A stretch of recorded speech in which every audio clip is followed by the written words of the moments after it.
Your mom shouldn't have this many pages open.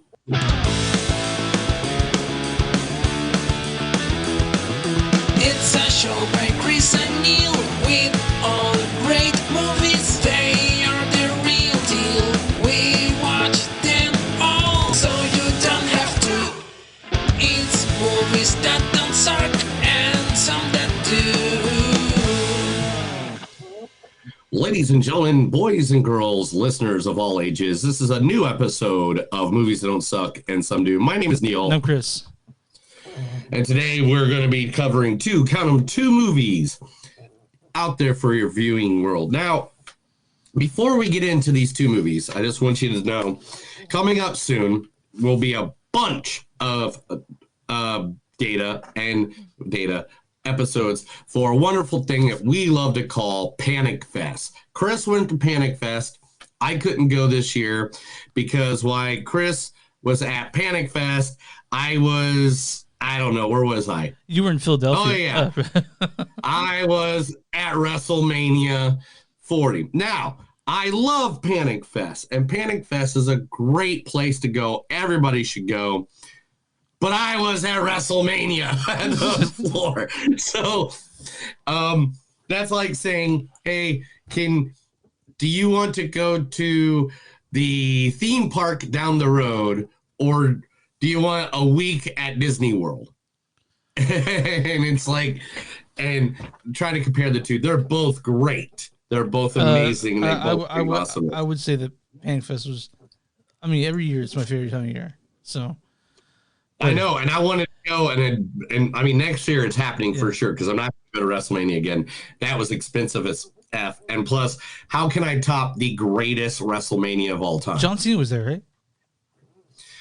John Cena was only a bit of it, man. Like it was. I'll talk about it here. Let's actually tell these people what movies we're covering. Right. The first movie that we're covering today is a movie that's not even out on a platform until next week or two. Yeah, it is a movie that Chris forced me to watch. Yeah. On this platform. I don't know what it was, but I found it and I watched it. And he told me if I didn't watch it, that he would hate me and we'd no longer be friends. So I had to watch this movie, and that movie is called Hundreds of Beavers. Now, this is not the porno Hundreds of Beavers. This is an actual movie It exists, that exists. Do you have any clips for any of the people in this film? No, because it's mostly no dialogue in this movie. It's like it's a silent movie. But there's sound effects and there's music, but it's supposed to be like a golden era of cartoon type movie. Yeah. We'll talk about more in depth of that here in a second. I do a clip for it though. Okay, go for it. Yeah.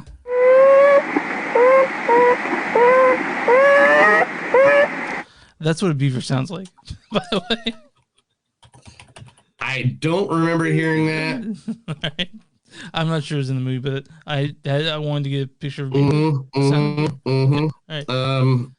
I don't even know what the heck you just did, bro. What did you? What it? All right. What's the other movie? But anyway, yeah.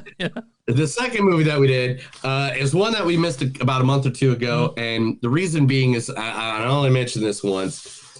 I can't go out to the theater right now. I am sick. During my travels, I got a cold, and I don't want to give it to anybody else, so I could not go out. And I've only been home for 48 hours, if that. Yeah.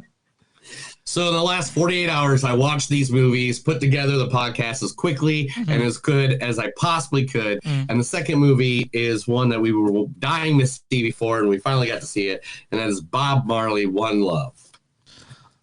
Yeah, who's in the movie? I don't know. You never sent me a list.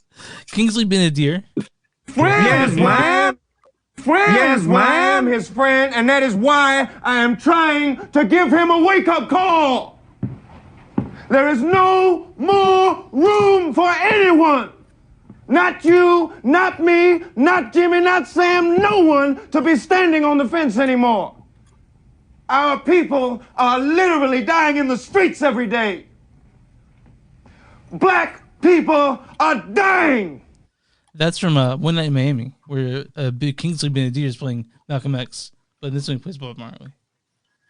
I was like wondering what we're talking about. This is and also this stars Lashana Lynch. Look, this all seems like heaven, this little bubble or whatever. But it's so obvious you're a man who only has time to kill, nothing to live for. So Valdo Operachev is off limits. You get in my way, I will put a bullet in your knee. The one that works. That's from No Time to Die.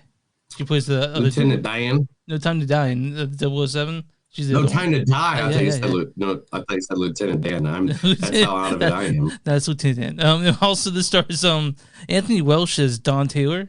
I got mixer. I didn't go out especially. I was going anyway. Whoa. Sorry. It's fine. You missed it. You all right? Yeah. Let's get this out of the way. No, it's okay. You don't have to. Hey, what did you eat?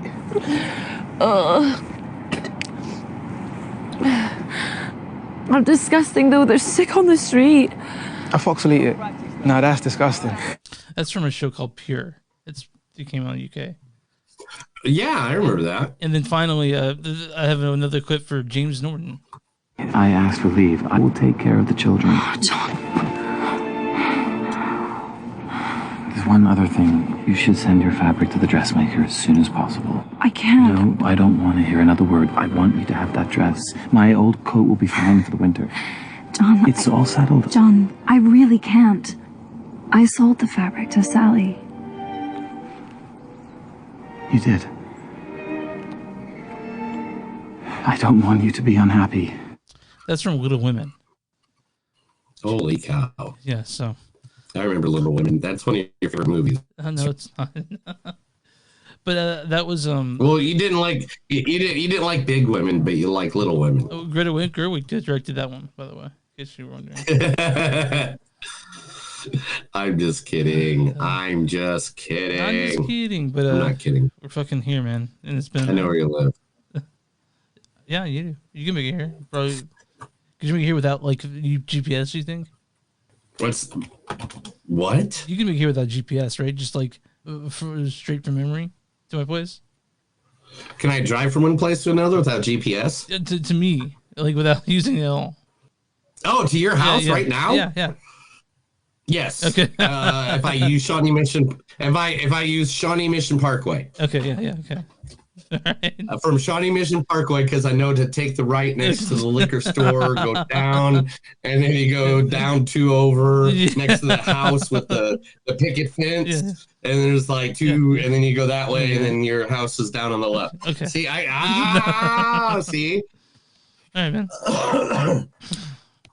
Man, yeah.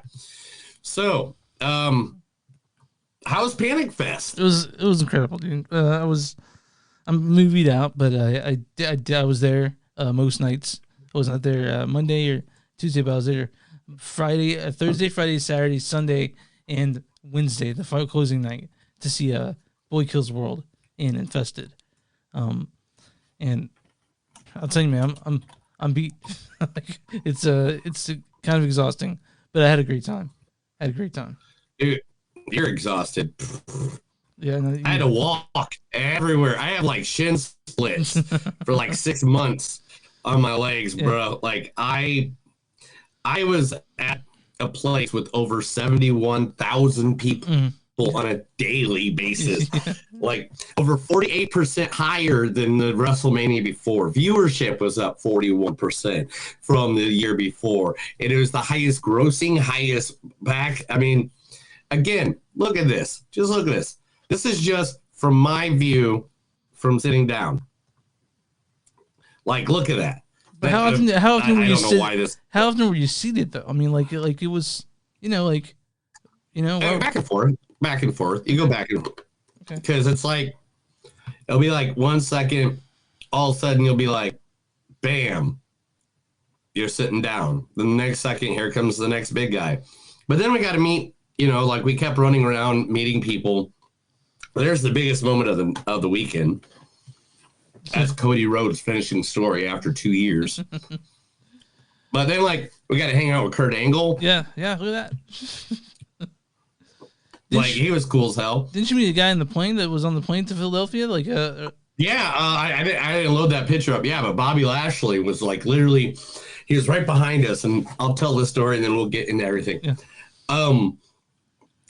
Literally, I was sitting on the plane, and you know how you have my seat, my front topher was right next to me, and you got that little space in between. I look behind, and me and Bobby Lashley's eyes meet at the same time, and I was like, but mine went like, like I knew who the fuck he was, and he was like I saw in his eyes, and so like the rest of the plane. Right, he kept his head down against his back of the seat. And I didn't bother him the whole plane ride. Did not bother him. We got off the plane. It's 1:30 in the morning in Philadelphia by the time we get there. And literally I just go up to him and I'm like, hey man, I obviously know who you are. Can I just get a quick pic over here before if anybody else notices you? I don't want to bother you again. And he's like, man, that is nice of you to ask to even do that. Yeah, I'll be more than happy to. And then my friends came off right at the same time. And I was like, they're obviously going to want a picture. And like he was then after that, he was like trying to hide himself, which it's hard to hide yourself when you're that big of a massive man. Yeah. Because he is a big dude. And he just like looks around and realizes we're the only 4 guys that know who the hell he is. And so then he kind of comes over a little bit more towards us, and then we start just having a great conversation with him because he gets it. Okay, you're not the asshole stalker guys. Yeah. You're wrestling fans, and so we had some great conversation with him. Really nice guy, really sweet. He did great the weekend. He won the match against the Final Resolution on Sunday. But Chris, that doesn't matter. Chris, you got to tell people where they can find us. You can find us on onlymoviesdon'tsuck.net. We're on Facebook at facebook.com/moviesdon'tsuck podcast. We're at Twitter, X, MTS Podcast. You guys go there. There's a bunch of pictures I posted and tweeting life tweeting festival. Also, you can find us on Instagram at MTS Podcast. We're on Patreon, patreon.com/moviesdon'tsuck. Give us a few bucks if you like what we do. Also, go to modifier.com/moviesdon'tsuck. And something to do, you'll find our shirt with our logo on it, a bunch of stuff Neil's made. And where you find podcasts, you can find Movies Don't Suck and Something to Do. Neil, who we talking about today? Chris, I'm so glad you asked this. Chris, there's this kind of music that came out in the 70s, and I don't know if you liked it or not. Is it disco? But I was kind of a big fan. Is it disco? I was a big fan of it. Yeah. No. Okay. No.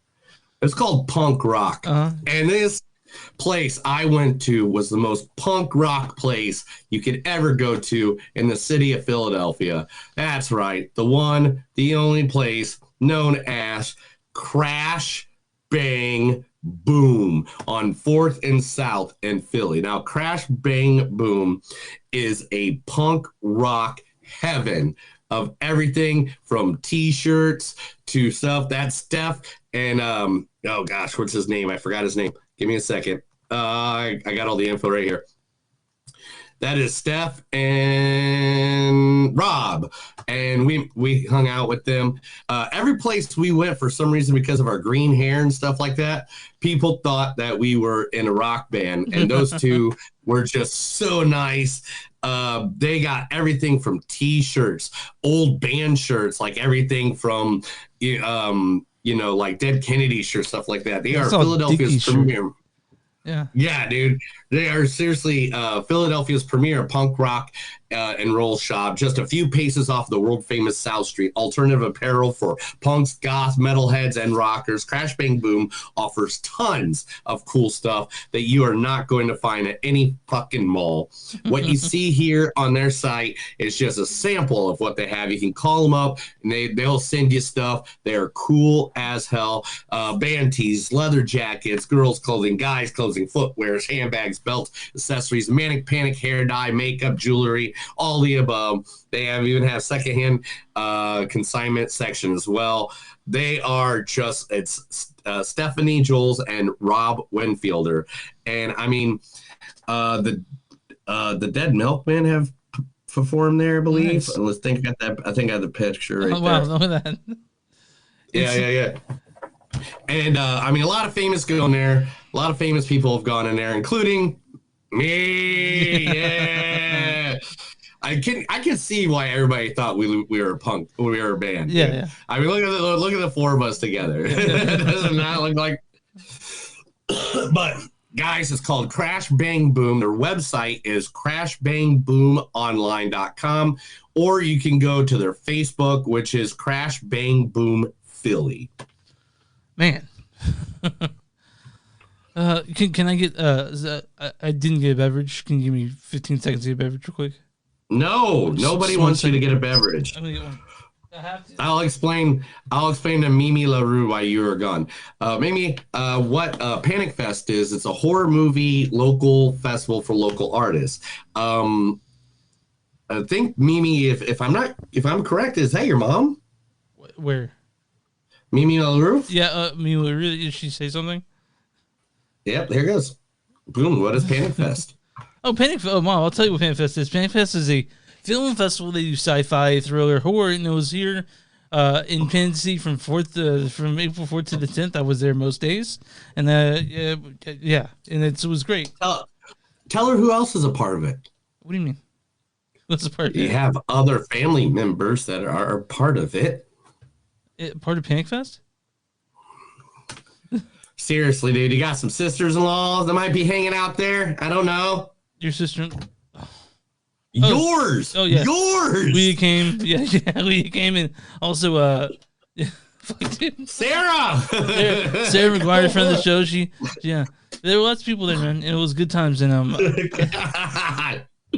sorry, man. Okay, don't worry. I mean, I thought I was the sick one. You're gonna have to spell things out for me today. I guess we're gonna have to go the other way. Oh, 1 second. I gotta get something off the shelf over there. Something. He's gonna show us something. What was you were there? Yeah, I was there. Was I there? Was I there? Yeah. I'm sorry. Man, this is my I was there shirt. I couldn't find one at the World. Okay, so there's WrestleMania World. I couldn't find one there in my size. Mm-hmm. And I literally bought one of the $10 ones off of the street. Yeah. And then Monday at Monday Night Raw, I finally found one in my size. But now that's over, let's talk about 1.5 million beavers. Just hundreds, apparently. So this 1 billion beavers. This is directed by Mike Cheslick. The writers are Mike Cheslick and Ryan Brixton Cole Tews. And this stars Ryan Brixton Cole Tews as Gene Kayak. Olivia Graves is the furrier. Wes Tank as the master fear trapper. Doug Machinsky as the merchant, and Louis Rico as the Indian fur trapper. There are other people in here, but they are all dressed in costumes. Because Hundreds of Beavers is like nothing I've ever seen before. But Neil, why don't you read the storyline for Hundreds? I can't believe out of all the sound effects, that's the one you went with. Oh no, man. I love you to death. All right, let's see. Where is the storyline? I'm looking. I'm waiting. That's getting there. In this 19th century supernatural winter epic, a drunken Applejack salesman must go from zero to hero and become North America's greatest fur trapper by defeating hundreds of beavers for beaver. For beaver. So this is, man, it's hard to explain what this movie is, because we could say it's silent, we could say things, but it's in black and white. And it's really like watching a live-action cartoon. Yes. Now, I'm going to say some stuff. And when I say this stuff, I want you to settle the fuck down. Okay, yeah. And not jump in and get crazy. Don't get too crazy. I won't. Don't get crazy. Mm-hmm. When you first go into this movie, you have no idea what the fuck you are watching. Even if we explain it to you 104 times. You are not going to understand what you are watching. But saying that, I even messaged Chris when I started watching this movie. What the fuck did you get me into? why am I watching this movie? Especially when I had like a fever. Like I just want to watch something normal, you know. I just want to watch like, you know, like give me some like, you know, Roadhouse or Ghostbusters or, you know, something normal. Something normal. And that's not what Chris did. Chris is like, let's give him the most thing that's going to make him hallucinate dreams for the next 10 years. But all that being said, I would have preferred to seen this in the theater. Yeah. This, it could have been 20 minutes shorter. That's my only complaint. This is usually the kind of platform that runs better when it's in short distances and not a long sprint like this is. But I am not going to lie. I had a really good time with this movie. Yeah. Like after I got going, and it wasn't I found its pattern or anything like that. It was just like the story finally like made sense to me finally. Like because it is, even though it's very right on what it is supposed to be. You get confused by like all the stuffed animals and all the, you know, like you sort of you have to acclimate to what you're actually watching. And once you do, so this was been screening in theater festivals. You came through Screenland. I didn't get a chance to see it, but when I saw those at Screenland, and I got an email from the PR firm, I was like, they give us a screener that's just we want to talk about it. So I looked at it, and this would have been fun to see in the theater full of people, I think. Yeah. I would love to see other people's reactions. Because as much as my reaction is good and fun for me, I love seeing other people's reaction when it comes. This would have been fun movie to see in a full theater. So if it gets right on this, or in a stadium full of 71,343 people. What was it? So you guys, how far was your hotel or your Airbnb from WrestleMania? By the way, just real quick. It was total of like 11 minutes by Uber. Oh, you guys took an Uber there. You guys didn't do that. And then they're in their public transit in Philadelphia. It just didn't work out that way. It just didn't work out that way. It couldn't work out any other way. So this movie I guess, would you say it's fine for the whole family? It's unrated because it's not submitted for the full release yet. But I didn't know until this movie that Applejack was an actual alcoholic beverage. I actually have some have some here. How is it? I actually have a full bottle. I don't know. I haven't tried it yet. I had it. Me and my wife found it during the holiday season, and you're supposed to keep it warm. It's supposed to be a warm drink. Yeah. And we're like, oh, we gotta try that. And then we got it, and now every time we look at it, we're just like, you know? But yeah. So there's drinking in this, but that's the very beginning, and then after that, it's a bunch. I'd say one bunch of dead animals was very cute. Every animal you've seen here is dressed as an animal, like in like a mascot costume, and it just sort of ramps up until the end. Neil's right; it does run a little long for this type of format. My favorite scene, I believe I have a photograph of it. Here it is.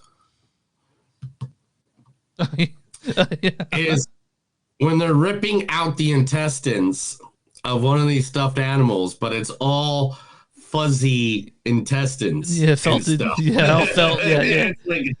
I was just like, all right, I'm down. It's very funny. I laughed a lot during this movie. We did not laugh a lot, but I laughed a lot because it's really like watching like a fucking Looney Tunes. Like cartoon. It really is. Yeah. It is like watching is it PG-13, R-rated? What are they? There's some stuff in here. They're pulling on intestines. There's I think they say the fuck what word ones. Rate it though? There's no rating for this. This is not rated. No, this is not rated yet. It's unrated. All right, but anyway, it'll be PG-13 or R-ish. I don't know, because there's no cuss words. There's really no blood and gore, but still there's a lot of I mean, there's one point chick gets, pretty much butt naked and jumps on a stripper pole. Yeah. Which I laughed a lot. It also felt felt a little bit like Super Mario at points too. I thought it was fun. But there's a review. There's a review I read. Mm-hmm. Let me see if I can find it real quick. What's the name of the show? The name of what? The show? Yeah, what show are we on? The movie's on Sucking Something to You. Oh yeah, I forgot about that. The film, which used the composite shot footage, was humorously referencing. It seemed like it was a video game mixed with a Buster Keaton or Bruce Campbell antics, adding comedy and devilish stunts to plus witty audio bits. Right there. Yeah, that says it. Yeah, also it's like slapstick. There's a bunch of that, like a bunch of slapstick. There's, mm-hmm. And it's funny, man. It's a fun movie. Like you said, it is 148 minutes long, which it could have been 130 easy. Yeah. But there was a lot of fun in this movie. That. I mean, the guy made it for only 150,000. Yeah, which is that what it said? Yeah, 150,000. Yeah, and the mask was basically because of the costumes. Yeah, it cost $10,000 to make a costume. Yeah, man. Chris, give me your rating, man. Give me your 1 out of 5. What is this, bro? 0 out through 5. A 3.7, 3.8. It's a little long, but it's something I haven't seen before, and that says it counts for something, And Chris, I'm going to be right there with you. Because of the awkwardness, I think we're going to go a little bit higher. I think I'm going to give this a 3.8. And the reason being is because it's awkward and I love that it's a movie I've never seen before. Right.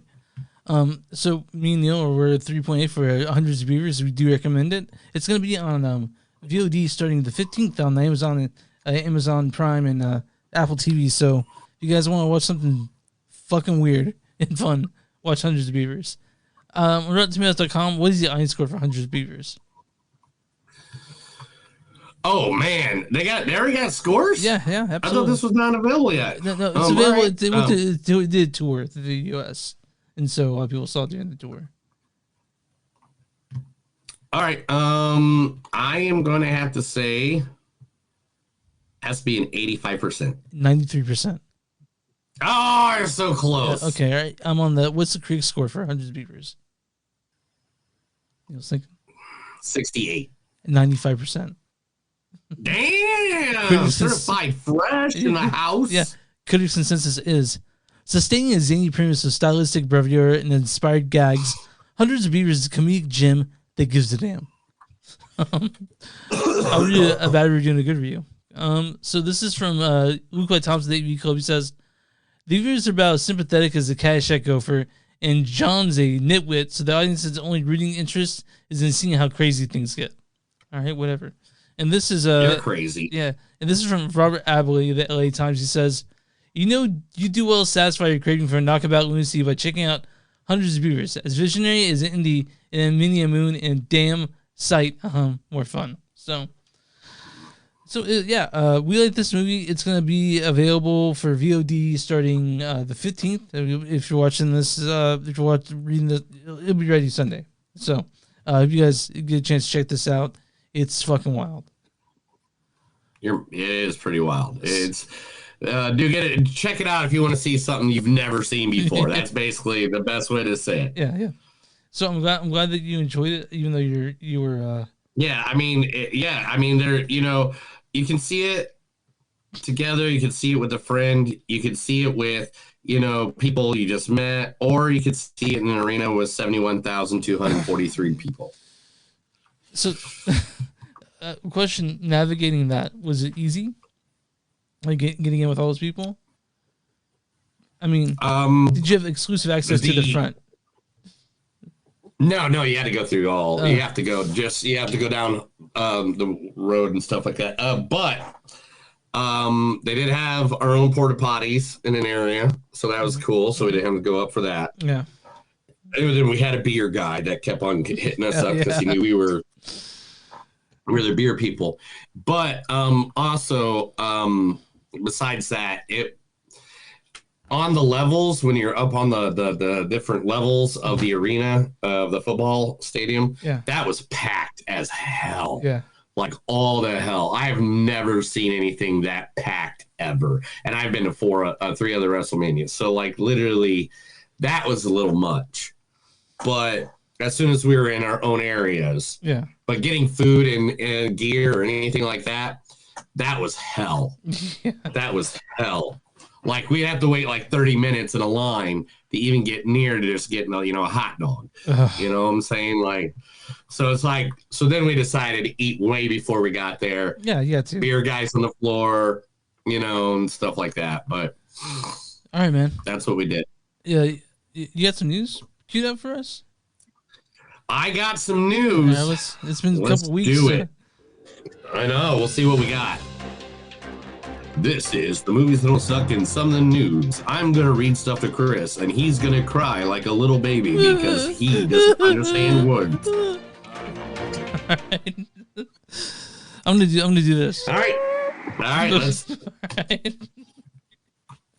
Well, Chris, this one ain't laughing. This is the way we start it. Okay. Because this was just announced a couple hours ago. Francis Ford Coppola's wife of 61 years, Eleanor Coppola, has passed away at the age of 87 years old. If you don't know, she was also a director, a documentary maker as well. She helped with the making of documentary about Apocalypse Now.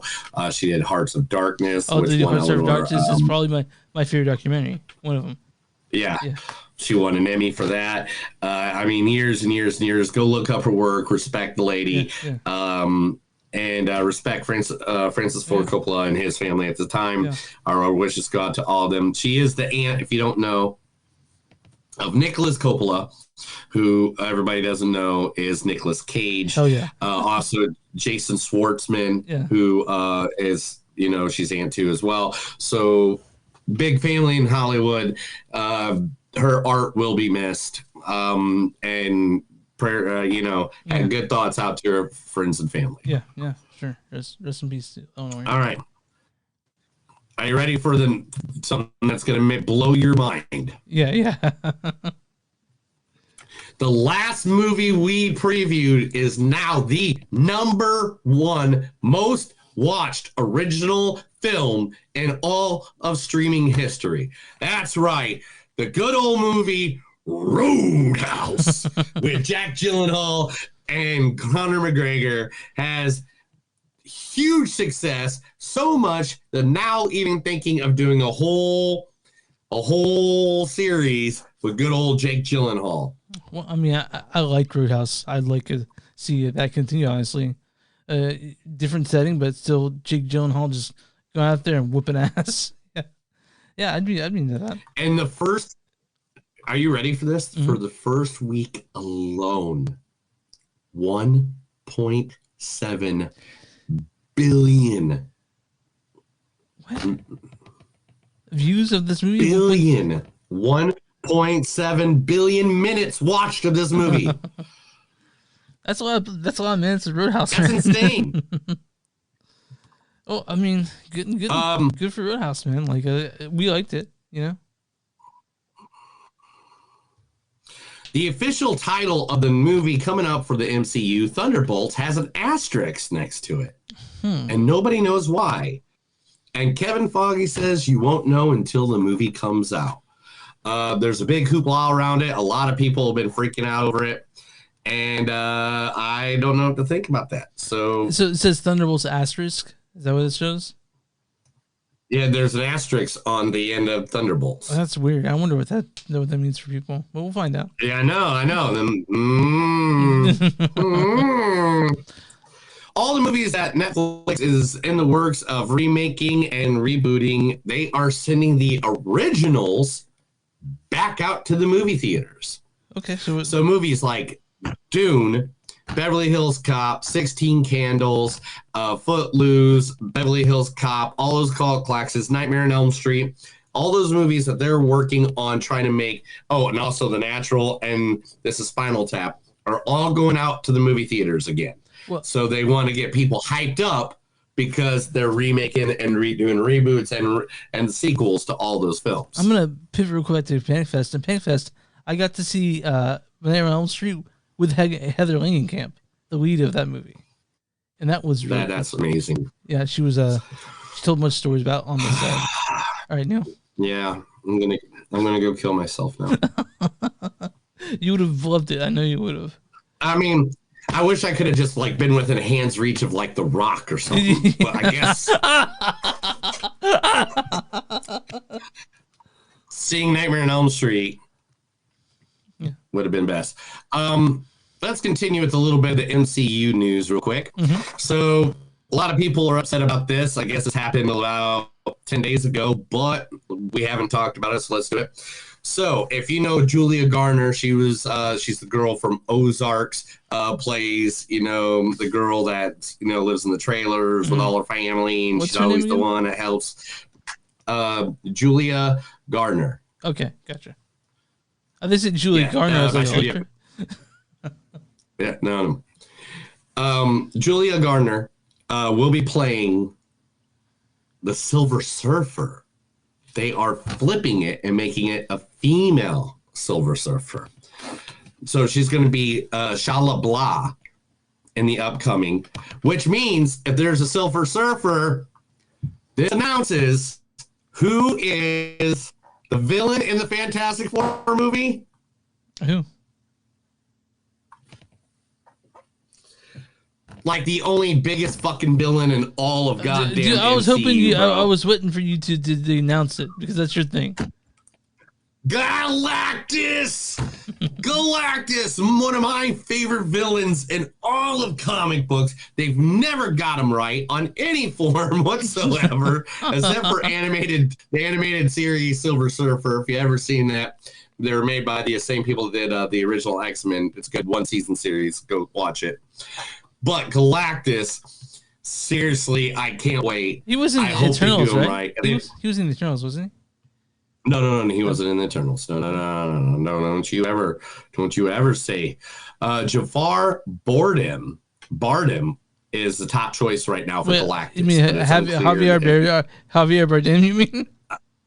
Yeah, I'm sorry, Javier. I'm sorry, guys. I'm literally still got a temperature, and so you already guys know how much I fuck up names. Yeah. So, Javier Bardem is literally the guy that's the name is going around.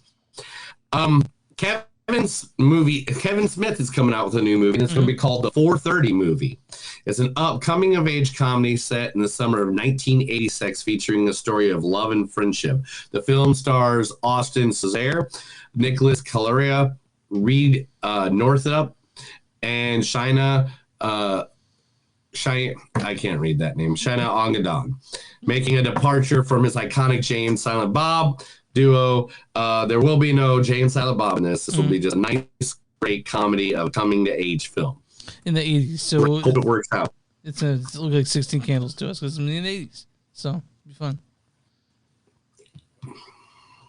Chris. Yes.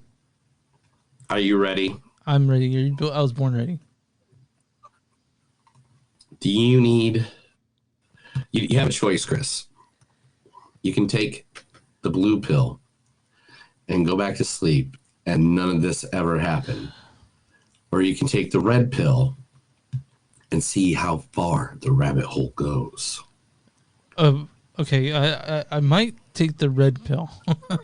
But yeah. The Matrix 5 is now in works. The Martian writer, Drew Goddard, is now working on the 5th movie with Lana Wachowski. Yeah. They're working on it. The story hinted at an original cast involvement. So they're probably going to move away from Neo and all that. Well, I don't know, man. I remember I had a rant that probably went on for 10 minutes or like 8 minutes about the Matrix 4 when we talked about it. I remember I got done and I was like, are you done? Because you talked for like 5 minutes straight. I had thoughts on it. And my thoughts on the 5th, I really don't care about the 5th one. But they're making it. So, whatever. I mean, what are your thoughts on the fifth All right. Matrix? Yeah. One of my favorite things when all the Matrix, the original Matrix came out, was a little animated film called The Animatrix. Yeah, I got that over here, right? Which had little shorts in it. Yeah. Yeah, it's one of those that had the little shorts in it for people at home.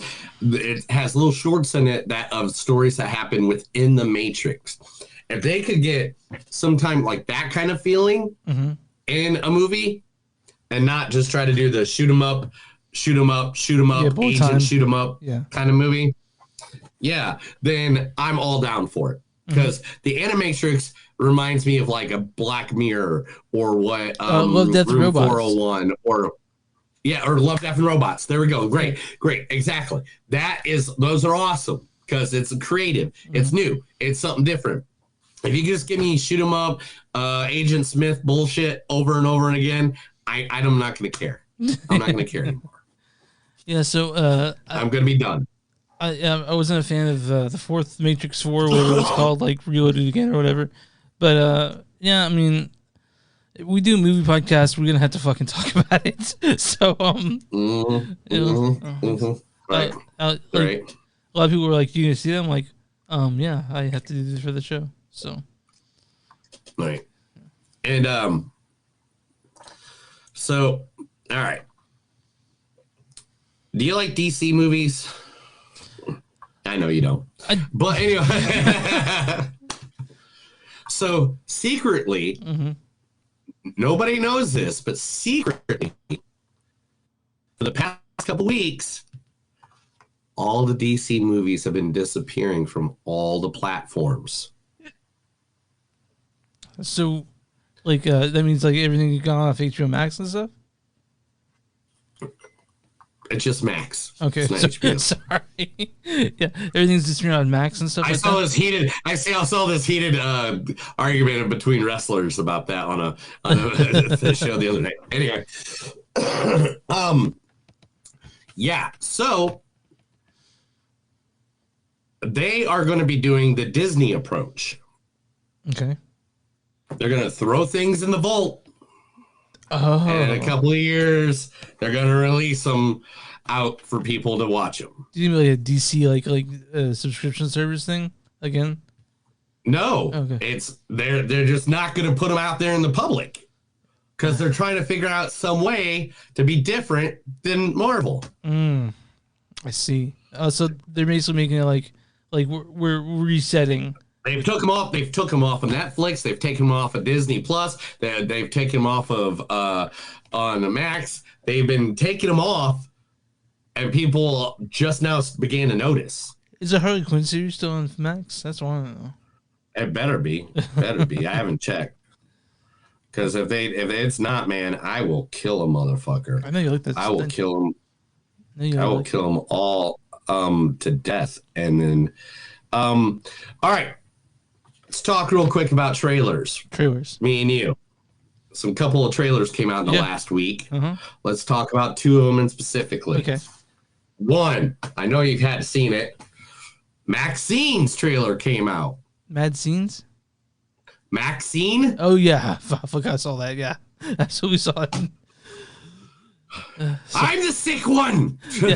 Maxine, the trailer looks like it's weird because it makes it look like a crime thriller, doesn't it?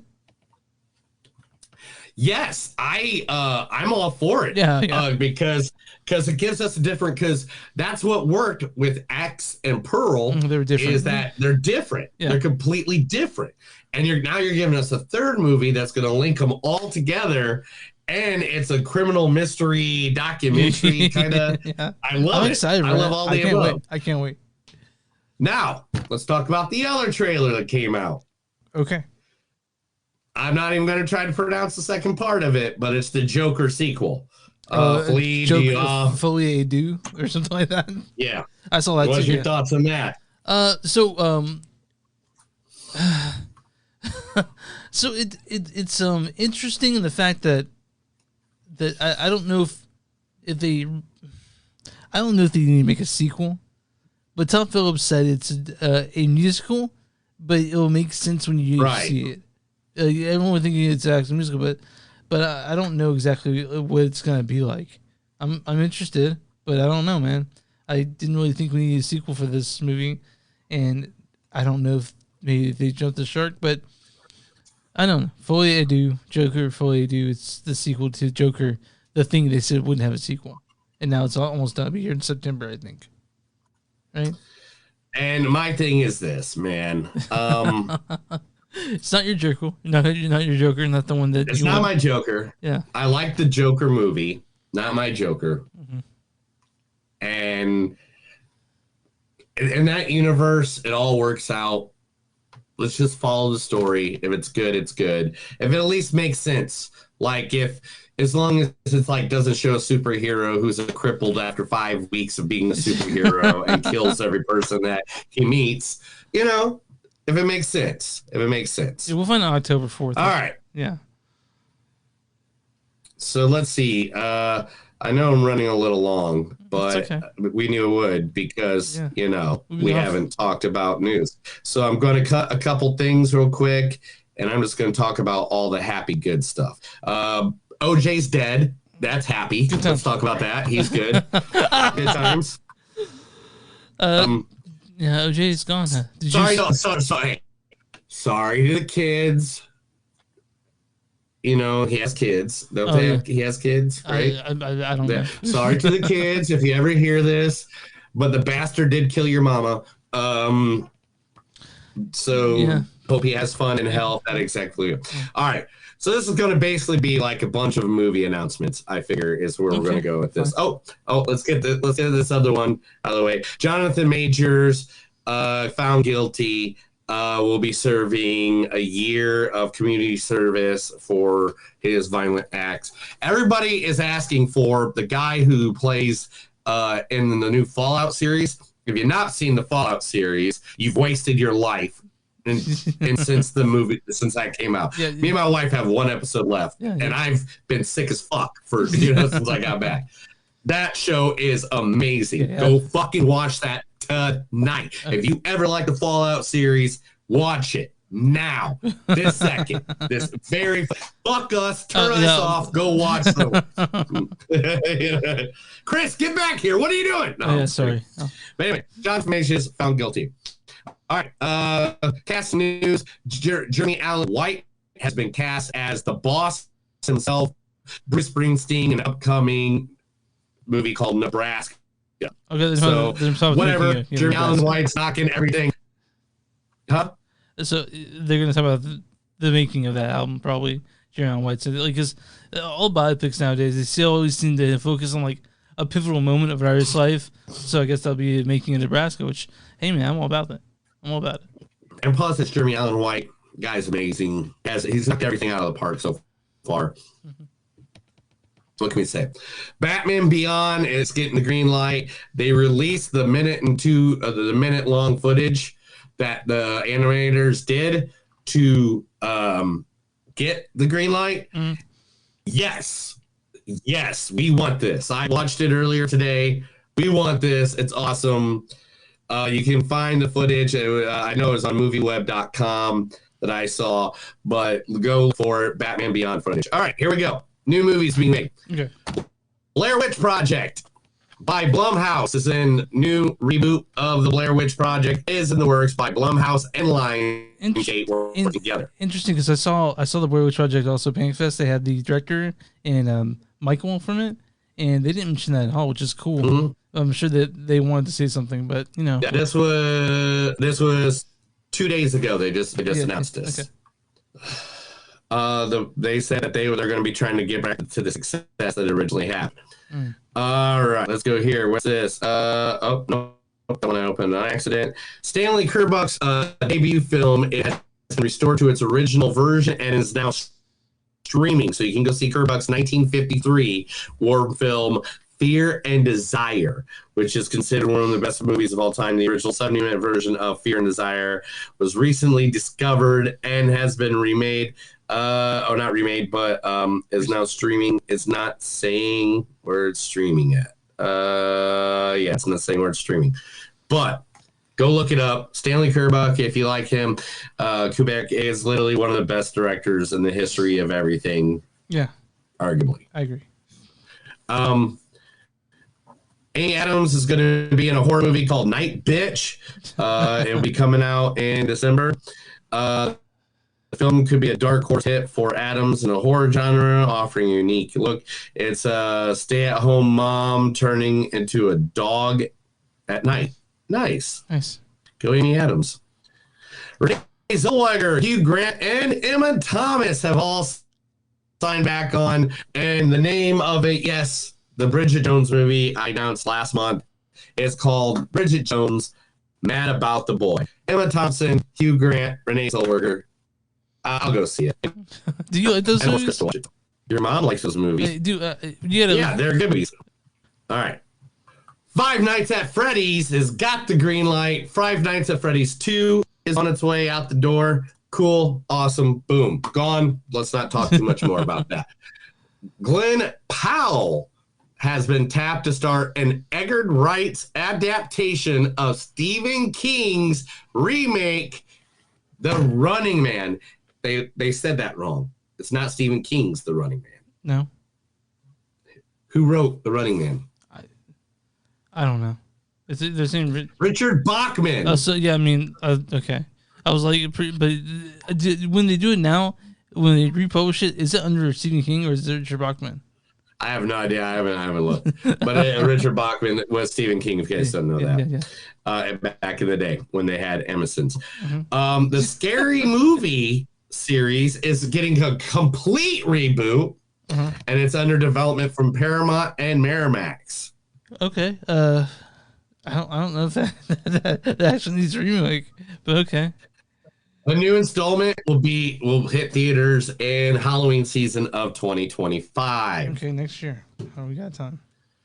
All right, it's hard to figure out of the next three. It's hard to figure out which one should be the last one I tell you. Oh yeah. All right. Okay. Ooh. All right. We'll go with the one I think you'll think is less interesting. Okay. Teenage Mutant Ninja Turtles has gotten the green light for a new film, but it's not G. It's not PG. It's not PG-13. It will be a hard R Ninja Turtles movie. Okay, I'm interested. I thought you were going to say it's not PG, not R. Gory. Rated X. Yeah, gory, I'm looking for that. I mean, it got the green light. Is it going to be live action? It will be. It's going to be based off of the last Rowan. If you don't know what that is, it's pretty much all the Ninja Turtles die during it. Splinter's dead, all the Ninja Turtles did. And the last Ninja Turtle standing is Michelangelo. What? So Michelangelo but Michelangelo isn't like all happy pizza cowabunga dude. Michelangelo, he's like, everybody I know is dead now. I must hold this sacred. It's very dark. Go read the comics if you get a chance to, guys. All right. Chris Farley, the biopic, has been greenlit. The director will be Josh Gad, the guy who does the voice of Olaf in Frozen, or Hot Tub Time Machine. I can't remember everything the dude's been in. But the man playing Chris Farley is Paul Walter Hauser, also known from what's everything he's been in? I don't know. Like what's all the stuff that dude's been in? Like Walter Hauser? He was in. Yeah, he was the one that was in the Bomb movie. He was the one that broke the legs in I, Tonya. He was the guy that was. Apparently, he's a professional wrestler. I'm trying to remember every movie that. Yeah, he's in like so many different movies. Oh, he's leading Richard Jewell. He played Richard Jewell in Richard Jewell. That movie. He was in Black Klansman. He was in Defy Bloods. He was in Cruella. Yeah, that's what I'm saying. Yeah, he's a Cruella. There's another one that he's in that was famous. Yeah, so that is your lineup for the Chris and Chris Farley movie. I'm down for that. I feel like they're gonna give it the love it deserves. I listened to Adam Sandler's song about Chris Farley like yesterday, crying my desk. Oh God! Every time. Yeah. Every time. Yeah. Last but not least, you might have already heard of this, but I put it in the news segment. They did come out a couple days ago. Dune 3 Messiah has been greenlit. We are going to get the complete trilogy of the Dune series. All right, man. I really hope the third one's as good as the last one because it's going to be hard to beat because Dune Part 2 was so fucking good. So good. I mean, maybe it just goes up. Yeah. Maybe it just keeps on going up. Yeah. All right. Is that right? Is that's the news, Chris. That's the news. All right. Let's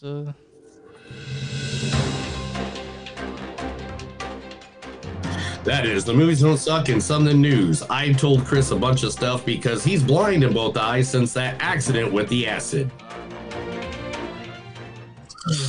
So is it? You can't mute it. By the way, what? You can't mute it when you do that. Yeah. So yeah, when you do that, when you cough it up, you spit it out. I know you had it in your mouth. No, I don't have anything in my mouth. See? Okay.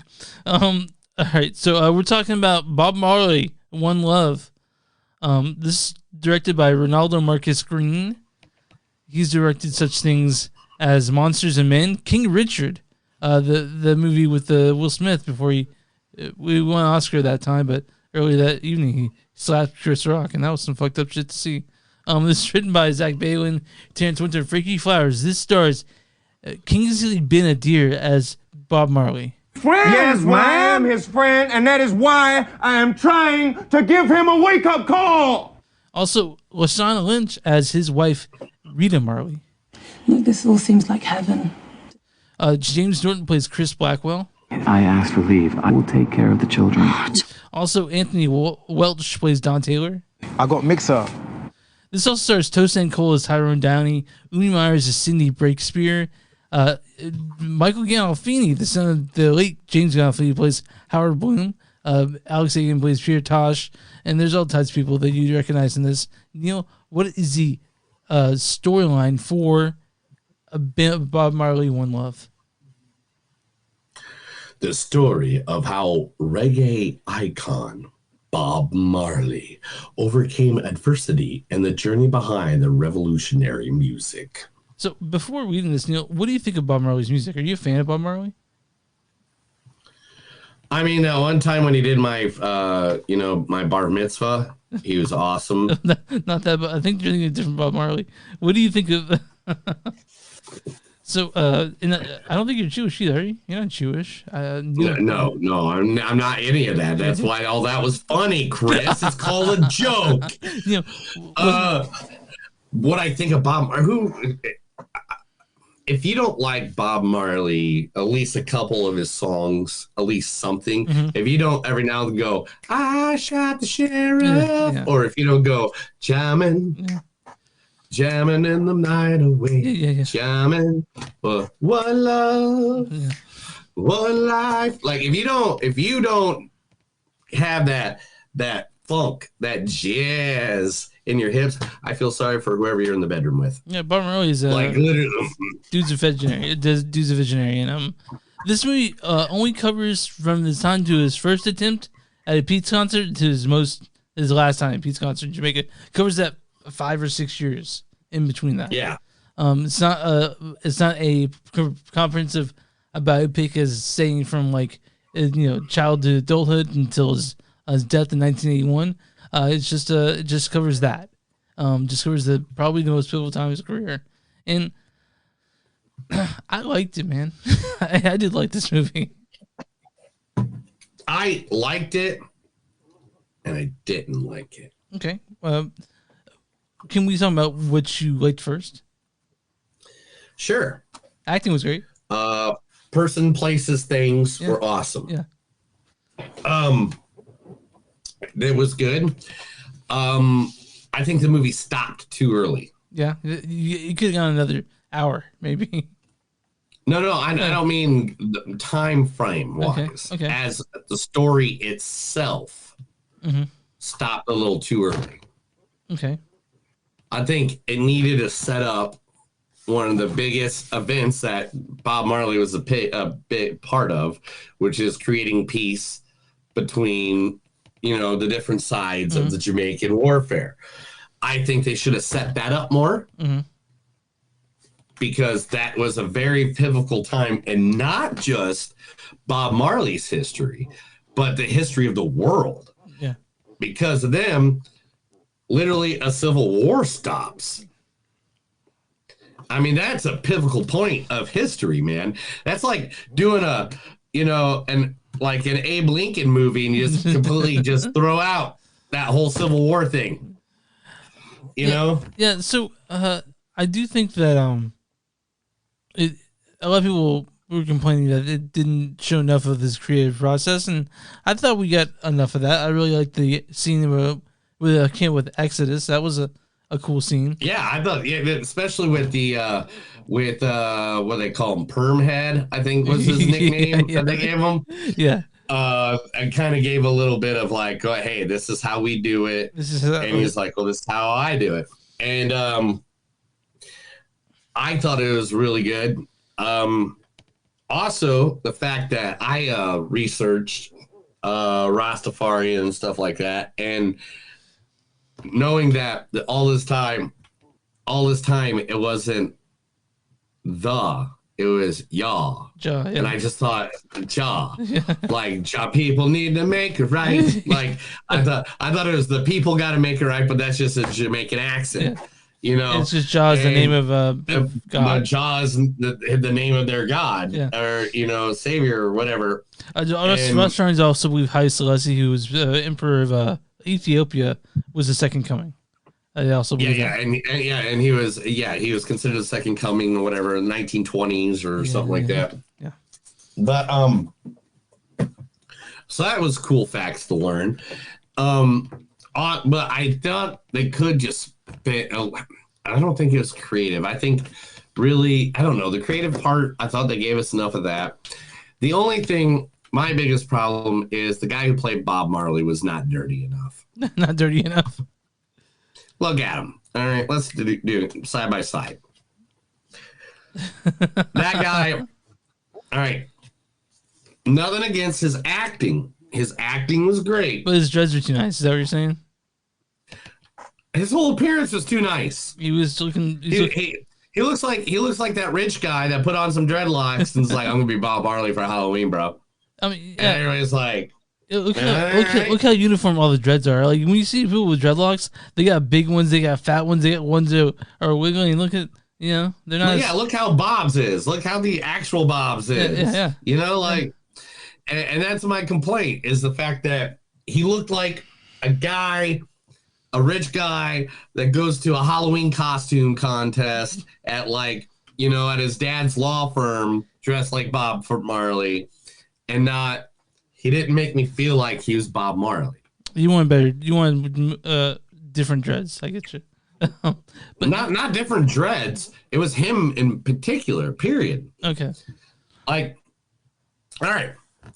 If you do a movie about Rob Zombie, let's throw Rob Zombie out there. Okay. All right. And you clean him up so he doesn't have to scuffle on the side or his beard isn't all tangly, and you clean him up and you make him look really nice and stuff like that. Then all of a sudden, and you have someone like, I don't know, let's get a pretty boy out of the thing. Timothy Chalamet. Okay. All right. Timothy Chalamet. He's playing Rob Zombie. With dreadlocks on his head and a little beard and stuff. He's not going to make me feel like the essence of Rob Zombie. You're right, because Kingsley Bean is very good looking. Yeah, he's very good looking. The lead character. Yeah, and that's the thing.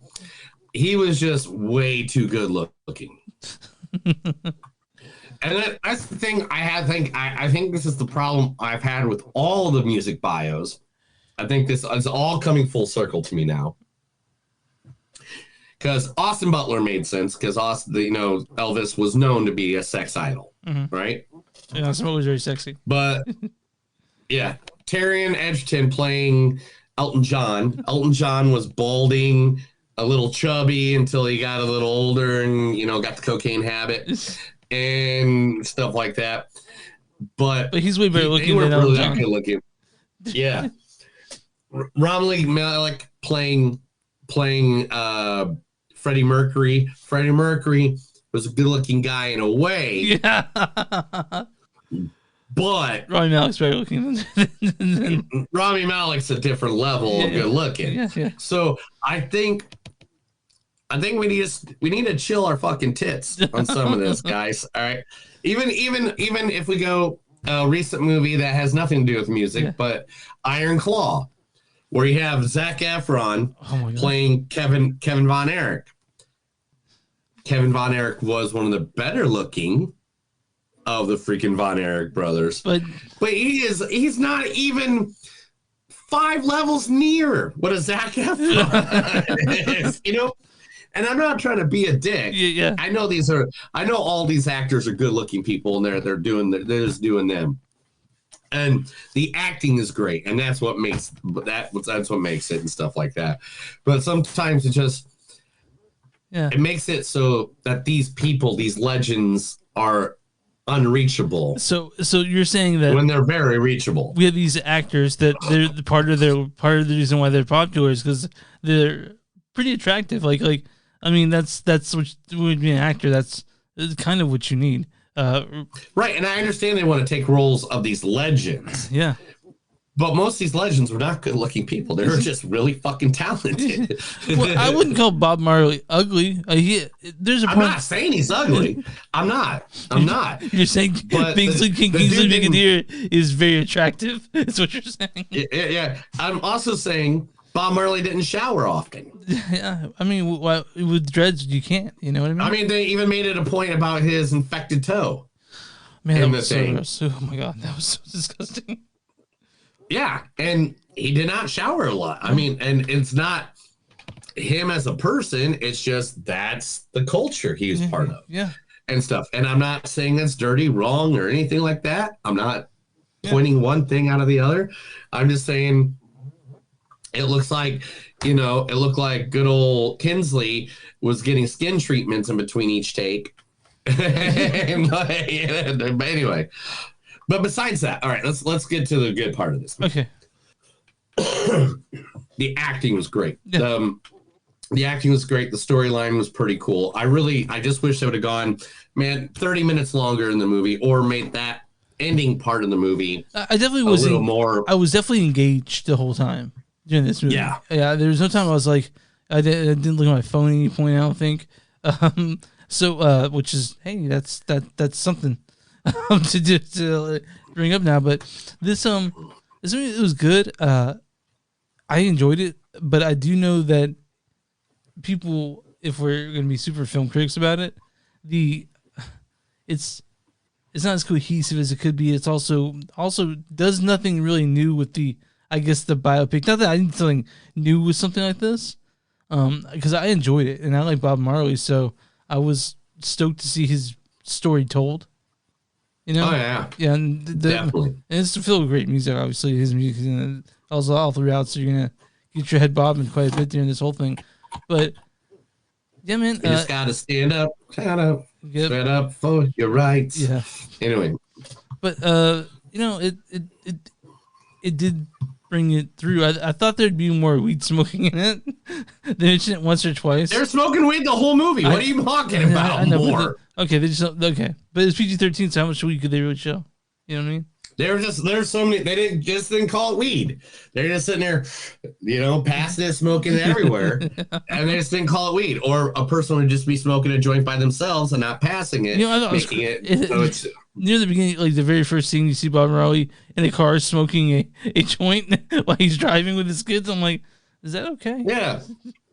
Oh, it's perfectly fine. Yeah. But yeah, man, that's not what you're supposed to do. I didn't know. I did like the I liked most this movie, but you I think it ended like at a point you're like, that's how it ends. You're gonna just show me like pictures and shit like I don't know. But Bob Marley one. I like how they ended it, and I think they should have given us a little bit more. Yeah. About it, like all the stuff at the end. I really want to see that stuff. because that is the stuff that, is the legend of Bob Marley. I love they show us how he comes from point A to point B, but man, I really wanted to see point B to point C. Because those last couple years of his life, he did some very, very important work in the world. Yep. Yeah, it's what it was. The movie came out, and yeah, Bob Marley's was involved in making this, so that was how they got the rights to the music. What's your score on Bob Marley One Love?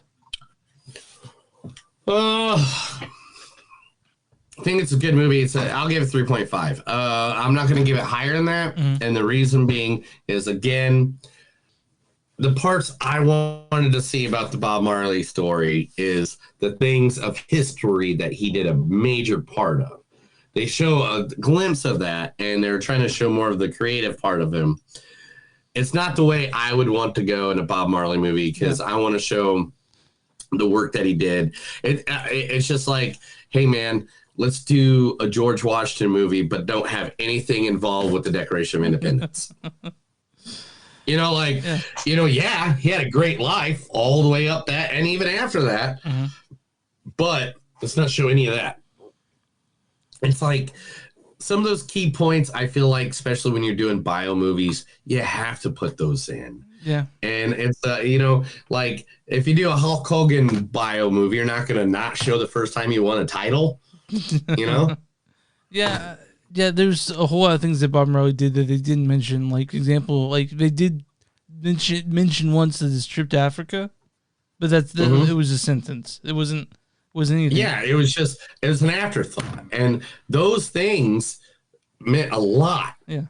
In not just his world, but there's books written about the stuff he did. Yeah. And and things he did in like a week. So you're 3.5, I'm 3.6 on this one. I'm gonna run to me. I was like, how was the audience score for Bob Marley One Love? I am gonna definitely have to say, man, I'm gonna say 72%. 92%. Wow. There's the audience says too. Audience says, Bob Marley One Love is a moving glimpse into the brief period of the singer's life, especially for viewers who don't already know a lot about him. All right. What's the critic score for Bob Marley One Love? 84%. 43%.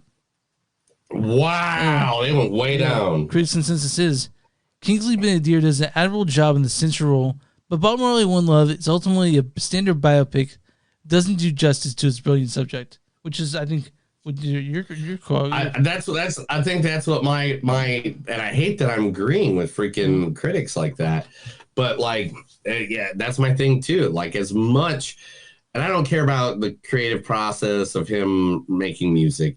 That's awesome. Everybody has their own different creative process, and that's great. Show me a little bit of that, but I want to see that cool stuff that he did that changed the fucking world. Okay, so here is a good review and a bad review. The good review is Dwight Brown of Dwight Brown Inc. says, it's a worthy addition that features doc series and books that will explore the facets of the reggae superstar's existence.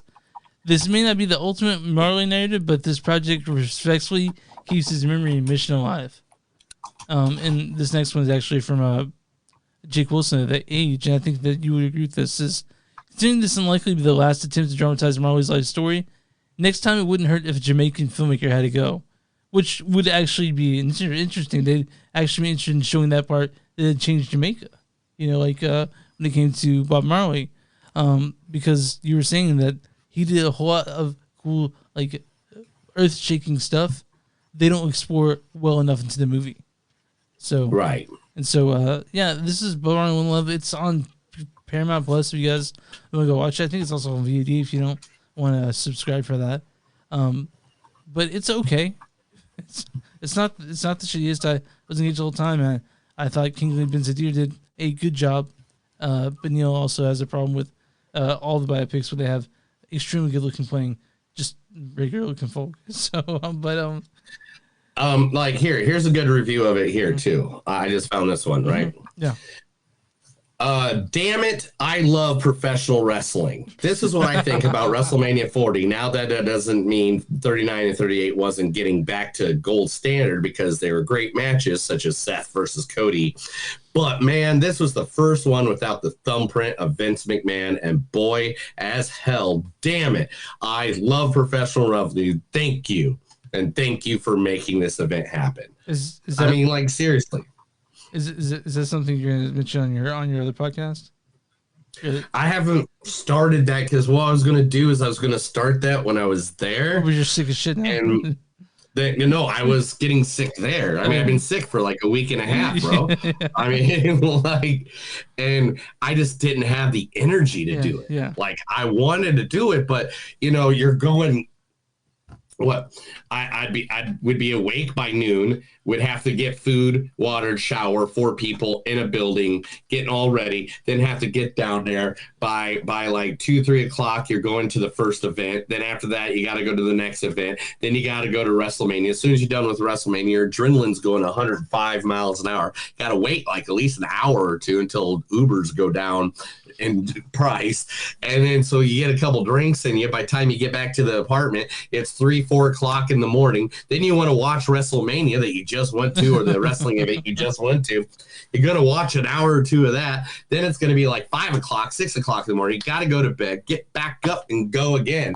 Like, literally, there is a good video of CM Punk on Sunday doing an event. He goes, and he has like bags under his eyes, and he's like, has anyone else only had 4 hours sleep in the last 3 days? Yeah. And he goes, now you know I've had bags under my eyes for 30 years. So there is this song by Operation Ivy called Healthy Body, Sick Mind.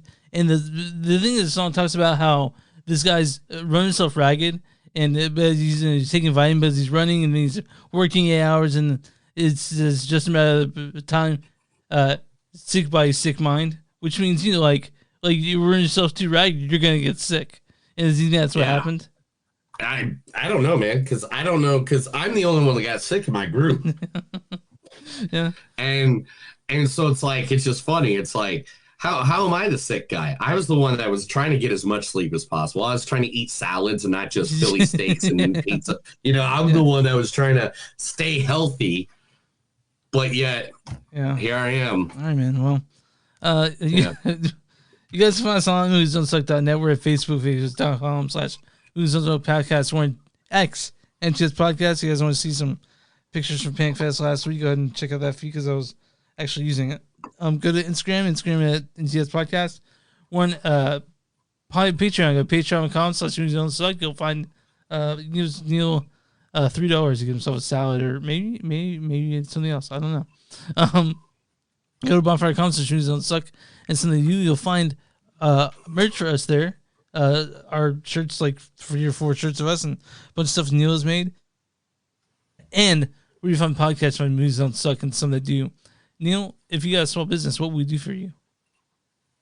You got a small business, give us your information. You can email it, message to it. You can tattoo it on Chris's forehead, and we'll be more than happy to celebrate you right here on Movies That Don't Suck and Some That Do, free of charge, just because we want to support you, just like we did today for our fringe at Crash Bang Boom. All right, Neil, you ready to get out of here? Let's get out of here. That's another episode of Movies Don't Suck and Some Do. My name's Neil. And I'm Chris. Remember, guys, no matter how good of a day you have, remember, if you want her love, you must slay 100 beavers. Have a good day.